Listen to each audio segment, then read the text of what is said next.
ఏకమాంబ, ఆ వేద పాఠశాలలో మనవాడి ధాటి చూసి ఆ వేదాచార్యుల వారు ఏమన్నారో తెలుసా? మీ అన్నమయ్య ఏకసంతగ్రహండి, మీ అన్నమయ్య భవిష్యత్తులో గొప్ప వేద పండితుడవుతాడండి. అటువంటి కొడుకును కన్నందుకు తండ్రిగా మీ జన్మ ధన్యమైందని నన్ను ఎంతగానో పొగిడారనుకో.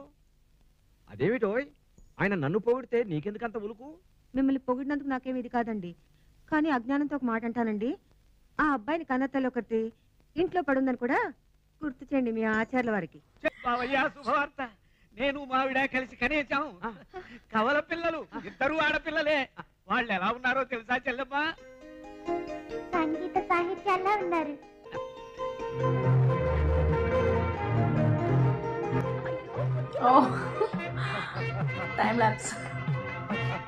ఈశ్వరుడికి అందరు భార్యలు గంగా పార్వతి ఇద్దరు. మరి విష్ణుమూర్తికి అందరు భార్యలు భూదేవి శ్రీదేవి ఇద్దరు. మరి ఆయనకి ఎనమండుగురు ఉండగా మన అన్నమయ్య ఇద్దరు మరదలతో తిరిగితే తప్పేమిటి? వేదాలు చదువుకునే మనకు యుద్ధాలు ఎందుకయ్యా? తప్పన్నా.